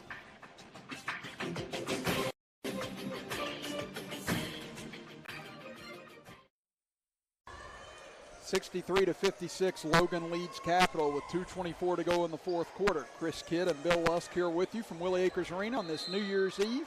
Logan trying to stay undefeated. Capital trying to get the 3-1 on the year. It's Williamson in trouble in the backcourt. He's going to have to call for time here as he was double teamed and nearly falling out of bounds. As that'll be a 30-second timeout, so we'll keep things here. And just a reminder that Nationwide Insurance agent Greg Dalton is a proud supporter of Logan Wildcat Athletics and the community of Logan County. For auto, home, life, and business insurance, call the Greg Dalton Agency at 304-752-8300. Greg Dalton Insurance with offices on Main Street in Logan and Main Street in Chapmanville. For all your sides, there is Nationwide. This is WVOW Logan. And just a reminder, following our broadcast, we'll return back to regular programming on WVOW until 6 o'clock. And at 6 p.m., it'll be statewide sports line coming your way. And then at 7:30 p.m., the second national semifinal between Michigan and Georgia will be here on our radio dial on 101.9 WVOW Logan. Yeah, Chris, we got 2:21 to play here. Reset it for our listeners. Logan has 3 timeouts. Capital with 1 timeout. Possession arrow in favor of Logan. Logan in the double bonus. Capital in the 1-1. They get it up top for Browning as Capital trying to play chase now. Logan playing keep away. As Browning over to Williamson. Again, Jackson Tackett is fouled out of this game for Logan. Coger with 3 fouls. Gets it to Browning. Gets free from his man and goes in for a layup. He's got 19 for the game now. Logan doing a good job of clearing the lanes out and think everything outside the 3-point lane. Scotty drives by everybody. And Elijah Poole refuses to let his team die as he hits another quick jumper in the paint. He's up to 23 now for the game. 65-58 Logan, 1:40 to play. Williamson up top for Browning. Again, Logan in the double bonus, as Bill mentioned. Browning hanging on the ball. Probably the best free throw shooter for Logan, although Williamson has had a terrific day from the line. So you wouldn't mind seeing him go back with 2 free throws. Right now they're spacing the floor nicely. Browning with it over in front of Logan's bench. Down to 1:20 to play. Capitals going to have to think about fouling soon. Slack on the left side, gets it back out to Williamson. Down to 1:13. Williamson, guarded by Welch, gets it to Maynard. They wanted to foul him, but he got rid of it quickly. And now you can't really be picky if you're Matt Green. They're going to have to foul somebody, and they finally foul Williamson with 1:06. I don't know if I would foul Williamson in that situation. Maybe force him to give a ball, but then he may take off more time off the clock. But Capital had opportunities to foul either Aiden Slack or Jackson Coger or even Chance Maynard in the contest, who has yet to attempt a free throw this season, in this game. I don't know if he's attempted a free throw all year. Now you get Williamson, who's been very active at the free throw line tonight. He's shot 11 free throws thus far this evening, and is 9 of 11 from the line, make it 10 of 12. And boy, these aren't just finding their way home. I mean, they're splashing through right now. I mean, he's hitting nothing but net. Williamson's just been locked in this afternoon. Yeah, beautiful stroke there by Williamson from the free throw line. And this is where games are won and lost. And Williamson wants the ball in his hands at the end of the game. He knocks down another. And again, if you go back to that regional final last year to Winfield, again, lost 56-53 to Logan in overtime. They were 10 of 21 from the line in that game. Thus far this season, they've been lights out from the line. As there's a steal as Coger comes up with it. And now a foul with 59.9 seconds left as Logan leads it by 9. Yeah, Capital's got to go and got to go quick. Unfortunately, Elijah Poore tried to split a double team, and there wasn't much of a gap there to split, and lost the ball, come into the hands of Coger, and Capital immediately fouls Coger and send him to the line. Coger's 0-1 on the night. Coger with 4 points, all of those here in the second half, as misses off the back iron on the first. As that'll bring Browning back into the game as Clancy, who had checked in for defensive purposes, now goes back to the bench. And again, Coger trying to push this back to a 10-point lead as Logan on the verge of starting this season 4-0 and maintaining their #1 ranking. As second free throw off for Coger, rebounded by Capital. They get it over to Welch on the left side. He'll dribble into the paint, goes all the way in, and a foul on Logan, and that's a mistake there if you're the Wildcats with 48.3 seconds to go. Yeah, Welch was out of control there driving in the lane, and I don't know what Chance Maynard was thinking, reaching in and creating a foul. I mean, he's driving in. He's off balance. It's going to be a difficult shot either way. Maynard reaches in, gets him on the arm, driving by, and commits the foul. Fortunately for Logan, he didn't make the shot. Welch hits on the first free throw. He's got 5 points now for the game. That cuts the lead down to 8. Welch, second free throw on the way. This one finds its way home as well, as checking into the lineup will be Lovelace for Capital, trying to bring more defense and more speed onto the floor here, as Welch will go to the bench with those 4 fouls to prevent him from fouling out. You'll see Capital apply a little bit of pressure in the backcourt, maybe foul as soon as they catch the ball. They get it up ahead to Coger, but they call the whistle in the backcourt as Slack is fouled. And as you said, 2 people you don't want to foul are Williamson and Browning on the floor. Everybody else, not bad free throw shooters, but definitely not as well versed as Williamson and Browning are at the free throw line. Yeah, Capital on the defensive end, when they're able to convert on the offensive end and set up the defensive pressure here, they're trying to go for a quick steal, and if they can't get the quick steal, they're going to foul the next person that touches the ball. Logan, that was Aiden Slack here, and he's going to line for 2 shots. As his first free throw rattles in and out, no good. Slack now 1 of 3 from the line. As Welch will check back in for Lovelace. 45.1 seconds to go. Logan leads it by 7. Slack has another free throw to go. This one up, and this one is through. Now, if you're Capital, you don't need a three-pointer necessarily. Just continue to attack the basket. Drive the lane. Drive it quick. Maybe you can get a 3-point opportunity here. They dish it into the corner for Welch. Drives baseline. Dumps it off for Poore. Goes up. He'll lay it in. 37 seconds to go. They don't call time, and now they get a foul on Coger. Or a foul committed to send Coger to the line, I should say. All of our friends out in radio land may be thinking, what'd he do? But now Coger will go back to the line, and again, lead down to 6 here with 35.1 seconds to go. And again, these free throws looming large for Logan to try and put this game away. Yeah, same thing for Capital here, regardless of what happens. If Coger steps to the line and splits, it's a 7-point game. continue to attack the basket. Maybe dribble, drive, and kick out for a three, or go in, as I mentioned before, get the layup, maybe draw the foul. Cougars good on the first. And Cogar was 0 for 3 from the line prior to that, but sinks a big free throw there. Makes it a 3-possession game again. Second free throw up. This one too strong. Rebound comes out long and taken away by Capital. So here they come into the front court quickly. Welch over to Stick. Gets a good look from 3 from the left wing. No good. Rebound comes down to Slack. Gets it up over Browning. Cogar in the free up the right side. He'll lay it in. And that is Captain Mills, folks, with 20 seconds to go. Here comes Capital into the front court. 15 seconds. You don't want to foul as Poole will lay it in. Now they inbound it to Williamson, and 10.9 seconds to go, and Logan is going to move to 4-0 on this season. Yeah, Capital did a good job. They dribbled down, got a drive into the lane, and had Stuck open for her three. It was a good look. Unfortunately, it didn't fall for the Cougars. Over on the other end, Logan able to run it out and get the layup on the other side.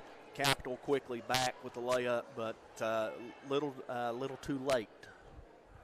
Williamson's free throw spins out, no good. Again, he's 11 of 14 now from the line on the afternoon. What a game he's had. And again, Logan averaging 71 points per game on the year, allowing 51. They're right on 71 points for the game as Williamson hits the second. Now 10 seconds left. Logan doesn't want to foul. They get it in across the timeline to Hines. Pulls up, gives it over to Welch. He'll put up a three, no good. Rebounded by Booker. Puts it back up at the buzzer, won't go, and that'll do it. As the Logan Wildcats once again come out and take control of the second half as they trail by 1. They finish with an 8-point win, 72-64, as Capital drops to 2-2 on the season. Logan moves to 4-0 and will maintain their #1 ranking in Class AAA into the 2022 year.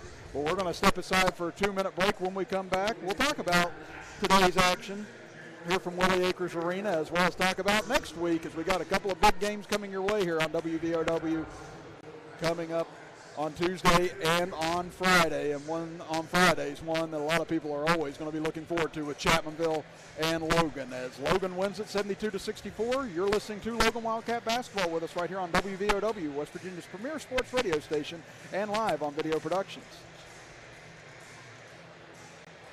General Stores has served our hometowns for decades, providing those essential needs for the road of life. The LG family goes above and beyond to ensure that your experience is an easy one. That's why they offer the LG Rewards Card, a way to earn points for free drinks, coffee, and even discounts on fuel. Rest assured, you'll leave knowing they have your needs covered. And by the way, tell them Hug sent you. Little General Stores, your road's neighbor. At Tiger's Ice Cream and Grill, we have a huge menu offering home-cooked dinners, hamburgers, tacos, hot dogs, pizza, Philly steaks, and desserts, including, of course, ice cream. Ask about our weekly home-cooked dinners. We have an everyday hot dog special, 6 hot dogs for $5.99, or $5 14-inch large grab-and-go pizzas made from our fresh homemade dough. So visit Tiger's Ice Cream and Grill, located beside the old IGA in Chapmanville, just off the Crawley Creek exit of 119.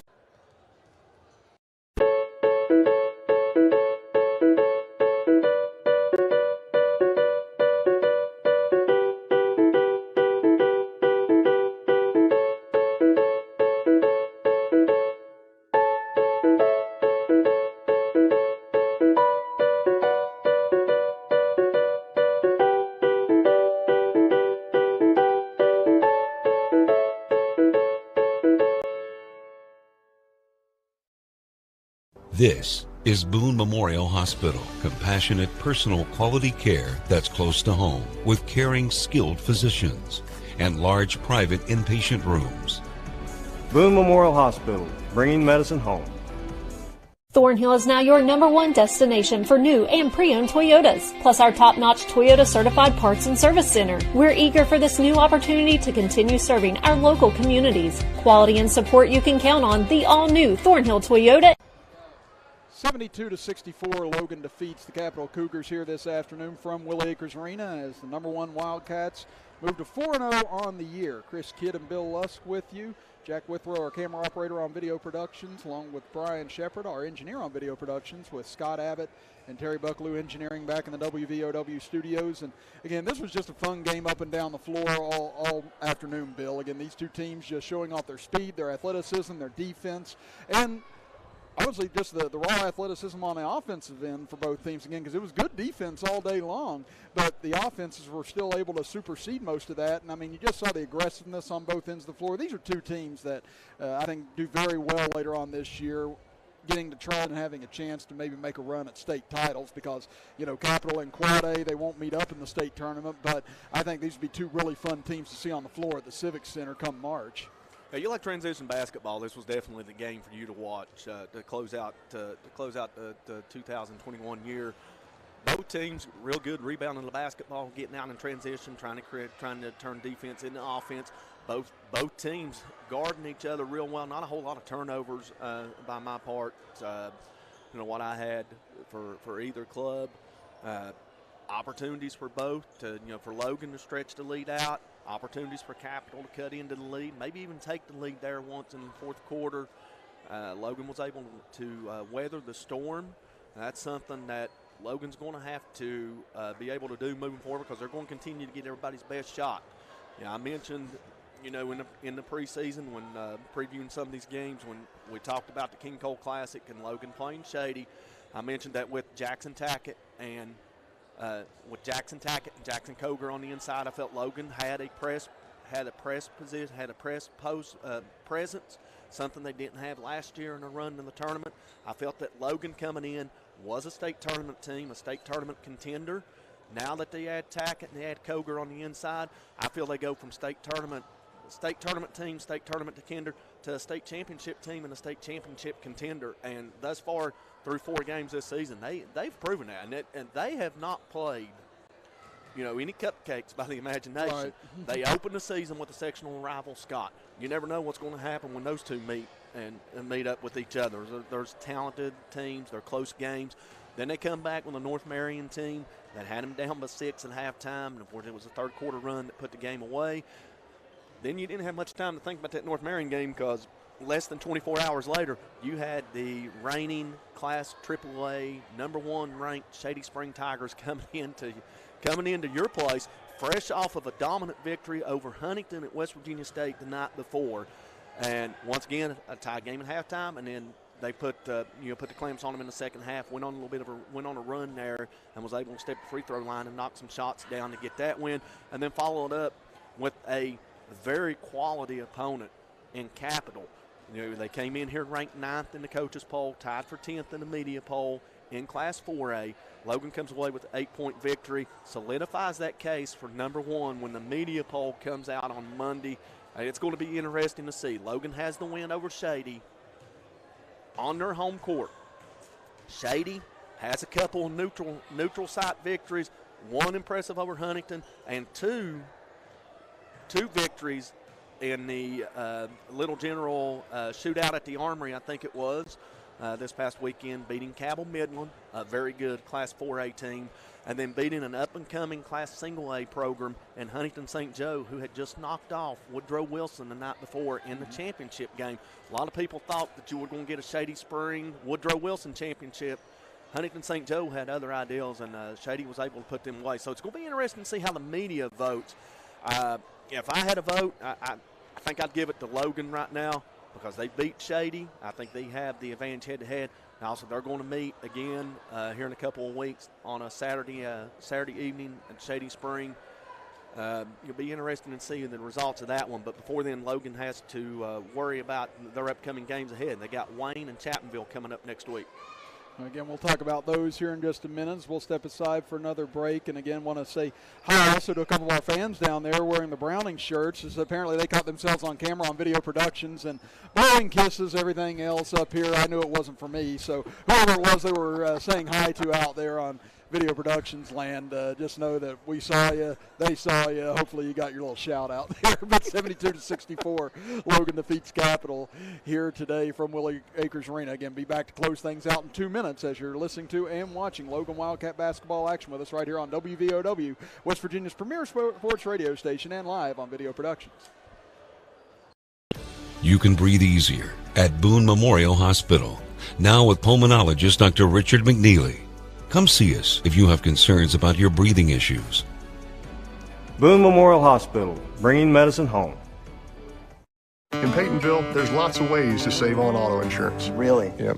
Very proud of that. With Smart Ride from Nationwide, they can get discounts for safe driving. Does she get one? Mrs. Carmichael, safest driver in Peytonville. Takes a lot of work and effort to be the safest driver in Peytonville. What about this guy? With Nationwide Smart Miles, the less he drives, the less he pays. The list of inspiring stories goes on and on. I bet. I've never seen anyone do more with their retirement than you. I concur. Let's go places. The all-new Thornhill Toyota on the Thornhill Motor Mile. Your total automotive experience just got better with one of the safest, most dependable lines of vehicles on the market. Toyota. Contact us today and let Thornhill show you what total automotive care is all about. Logan Physical Therapy wants to help you. Have you been injured at work or in an accident? Come to Logan Physical Therapy and Doug Hibbs will provide a thorough, careful evaluation and create a comprehensive treatment program that will get you back on your feet.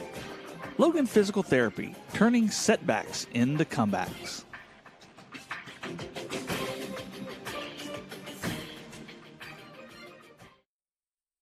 Little General Stores has served our hometowns for decades, providing those essential needs for the road of life. The LG family goes above and beyond to ensure that your experience is an easy one. That's why they offer the LG Rewards Card, a way to earn points for free drinks, coffee, and even discounts on fuel. Rest assured, you'll leave knowing they have your needs covered. And by the way, tell them Hug sent you. That's right. Little General Stores, your road.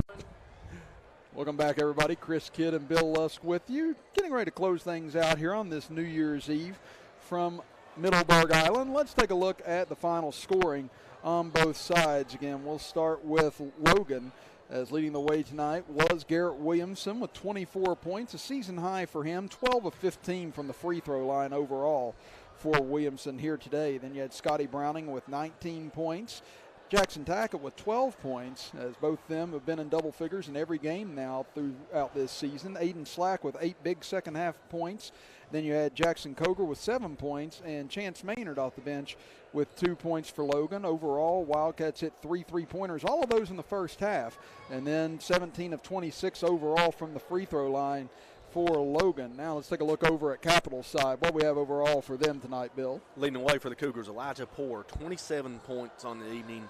He had pretty well balanced, 14 in the first half, 13 in the second half. The middle quarters is where he really put the points on the board. He had 10 points in the second quarter, 10 points in the fourth quarter to keep the Cougars in this one. 12 points for Shalik Hampton. He did a good job on the inside, rebounding and getting second chance opportunities, going back up with them for some points. 12 points on the evening. 8 points for Markel Booker.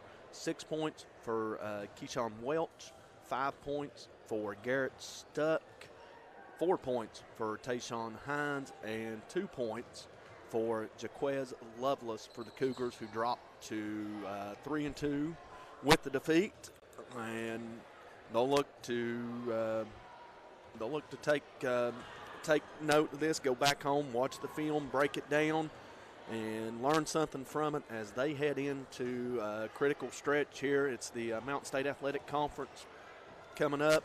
Of course, Chris, we know that there's nothing easy in the MSAC. You got to bring your A game every night. Typically, you may see 4 to 5 teams from the MSAC in Charleston in the state tournament. And this year with the 4 classes, it's broken up. A lot easier, so they won't get as many teams in the MSAC, but typically it wasn't far stretch to see 4 or 5 of them in Charleston. Some say the best conference in basketball, and I think Cardinal Conference might have something to say about that this year. Logan gets into the Cardinal Conference schedule, and it ain't nothing easy about that. Nitro's a very good team. Chapmanville, very good. Winfield, undefeated, and very, very deep. It's never easy to play at Wayne. You got Scott, that's experienced, that plays a lot of kids, and they're starting to come into their own. They had a 2-point loss to Winfield last week. They seem to be a team that gets better as the season goes on. It'll be interesting to see how they play. And, of course, you got Polka, the AA #1, and Player of the Year, and Isaac McNeely, Player of the Year candidate Isaac McNeely, University of Virginia commit. So nothing easy in the Cardinal Conference, and Herbert Hoover, who made the state tournament last year.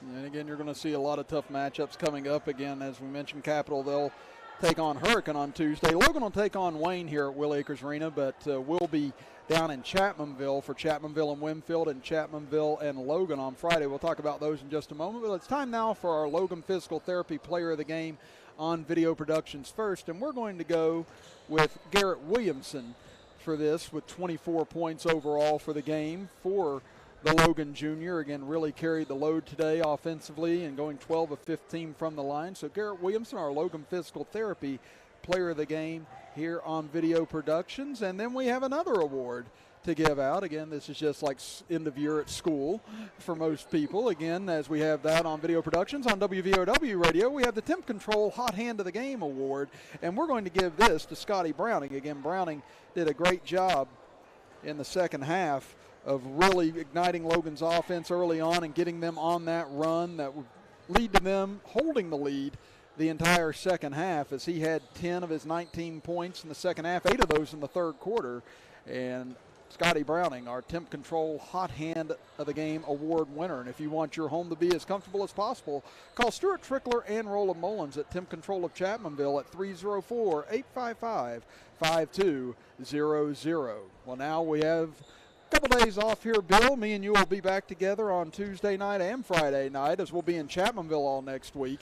As on Tuesday night, you mentioned Winfield and how difficult they are. They're going to be coming down to Tiger Country. Again, Chapmanville coming back from that Tennessee trip where they ended up going 1-4, I believe, on the trip. Had one big win, had a couple of very close losses while they were down there, but good competition to go down and try and build up some momentum coming back. So Chapmanville will get to take on Winfield on Tuesday night, and then we got the big matchup between Logan and Chapmanville on Friday night down in Tiger Country as well. So going to be two really good games, three really good teams coming in there to take on each other in those two games. So I'm looking forward to that on Tuesday and Friday next week. I'm very looking forward to it. Tuesday night especially. Winfield coming in, Chapmanville 7-0. They were number 5 in the coaches poll in Class AAA. Obviously, they're going to move up I think they're going to move up in the rankings in the AAA coaches poll, as they will in the media poll. I'm for sure what they were in the media poll, but 7-0, a very, very deep team, very well balanced in scoring. They've played 7 games this season. They've had 5 different guys lead them in scoring this season. They could play anywhere from 12 to 15 guys deep. They got a couple of transfers in from Hurricane that just adds to their roster and makes them even deeper. And right now they seem to be gelling really well. Chapmanville, as you mentioned, coming off a 1-4 trip over in Tennessee, but they didn't play no slouches down there. They played some very good competition, and I was following online on the Twitter feed on the King of the Smokies over the weekend and keeping everybody up to date on WVOW's Twitter page. And Chapmanville, for the most part, I think they were pretty much in every contest. Played some good competition, learn a lot about their team moving forward, and don't get any easier for them playing Winfield, who has held their last 3 opponents to 44 points. They've held, I think, 5 of their 7 opponents to under 50 points or less. So a very good defensive team. Chapmanville, very good on the defensive end as well. So, I mean, it may be, Tuesday's game might be, as they say, for, think for the heart. If you're an offensive guy, you may have your feelings hurt.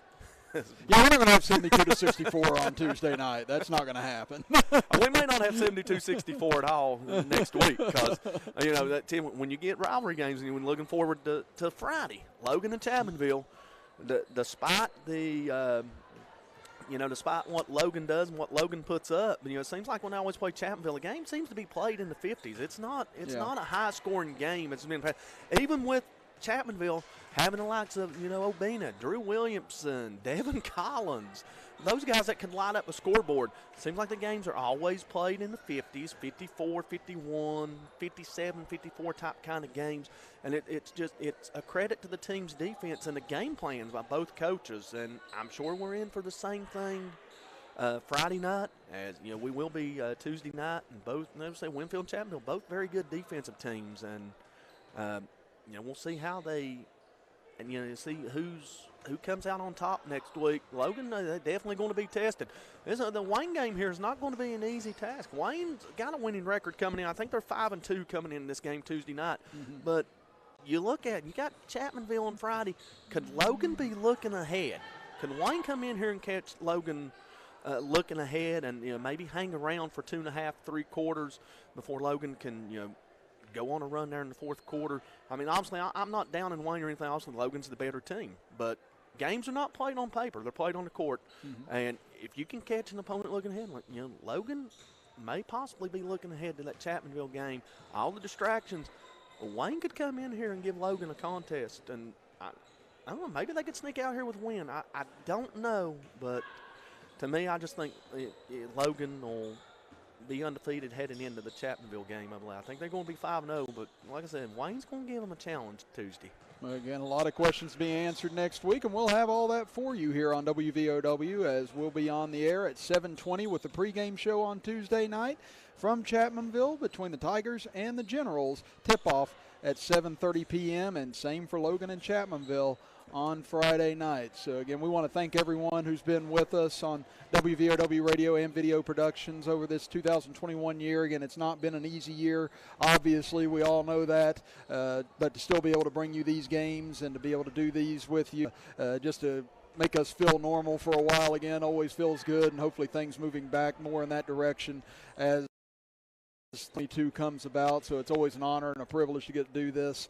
I've been doing it 15 years now, and hopefully I've got more. God, Butch Mounds, everybody at WVOW radio puts up with me this much, and I'm glad that everybody that works here close quarters with me is able to put up with me that much. But thank you, everyone out there in radio and video productions land. It's always a lot of fun to be able to do this, and hopefully we never lose sight of that. But today it's the Logan Wildcats winning it 72-64 over the Capital Cougars. When I send things back on WVOW to regular programming until 6 p.m. and that statewide sports line coming your way, and then at 7:30 p.m. it'll be the second national semifinal between the Georgia Bulldogs and the Michigan Wolverines. So stay with us here all evening on WVOW Radio for more sports action coming your way. For Jack Withrow, our cameraman on video productions, Brian Shepard, our engineer on video productions, with Scott Abbott and Terry Bucklew back in the WVOW studios, and Bill Lusnick Kid saying so long, everyone, from Willie Acres Arena. Happy holidays. Have a great new year. Everyone stay safe tonight as you've been listening to and watching Logan Wildcat basketball action right here on WVOW, West Virginia's premier sports radio station, and live on video productions.